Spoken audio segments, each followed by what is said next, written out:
Part 7 of this 8-part video series on the Matroosberg 4x4 route covers the top half of the descent from the Matroosberg intersection to the false summit known as Dineki.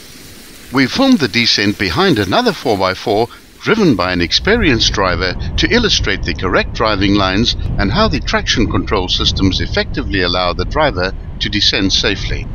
One of the most important tips we can offer on descending steep terrain is to ensure that you're in the same gear that you ascended in. This will ensure adequate traction as well as allow engine compression to do the majority of the braking, thereby preventing the overuse of brakes and possible overheating or brake failure. Many drivers think that the descent will be quicker than the ascent, but this is a mindset you should quickly dismiss. Descending is considerably more dangerous than ascending and should in fact take you longer.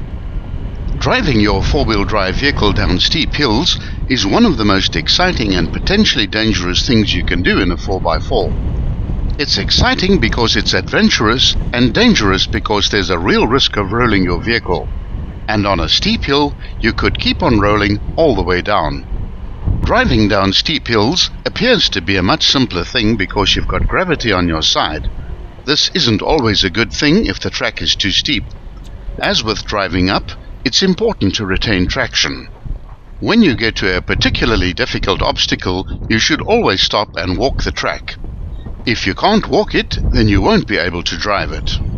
Next, you must pick your optimal driving line. Usually it's the line that will give you the best traction, and it'll be right down the middle of the existing ruts created by other drivers. Reducing your tire pressures increases the surface area of your tire in contact with the track, thereby increasing your traction. Vehicles which have manual gearboxes should never be descending with the clutch depressed.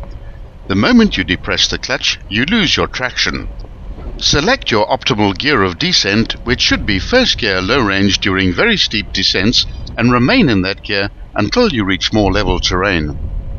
Don't worry about your engine stalling, as the gear ratios are so low as to allow you to travel at almost 1 km per hour. The combination of first gear and low range will keep you firmly in control of your vehicle. If you decide you're not going to make it down an obstacle, then you'll probably need to reverse back up a steep hill, but first you need to stop going downhill. Assuming you've been following the previous steps, you probably won't be traveling very fast. To stop yourself, apply the brakes gently until you come to a dead stop. Don't hit the brakes hard or you'll lock up your wheels and risk losing control. Remember that just because your wheels have stopped, it doesn't mean your vehicle will. Once you've come to a complete stop, engage your handbrake and then engage reverse gear. From this point, it's a simple matter of reversing back up a few meters and then choosing a different line. The most common mistake that newcomers to off-road driving make is having a false sense of security in their vehicle's abilities. This is often created by advertising material. There's no substitute for driver experience, and the best way to start is to enroll yourself in a recognized 4x4 course, regardless of your age or how good a driver you think you are. During these courses, drivers are taught the correct techniques to get themselves out of difficult situations, as well as being competent in recovery techniques and other safety measures. Once you've completed a 4x4 course, don't rush off and do a difficult route like this one. Start off by doing a few easy routes that are graded 1 to 2 and gradually build your experience up over time. Most of the vehicles that get into trouble on this route are as a direct result of driver inexperience. Another factor which is often overlooked is that of weather forecasting. Today, everyone has access to accurate weather forecasts. If bad weather is on the way and you're heading up to the top of a high-altitude mountain, factor in what the likely weather conditions are going to be and how this will affect your times and the safety of your group. Responsible four-wheel driving is all about finesse.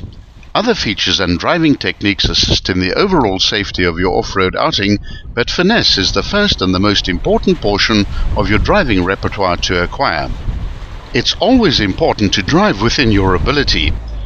There are times when in soft sand, like beaches and washes, where speed needs to be moderate and flotation through mud and snow needs to be kept up, hence within your ability. Usually, taking your time on the trail will allow you to pick a smooth path and allow you time to react to the varieties of terrain you can encounter, like moving rocks and logs under the tires.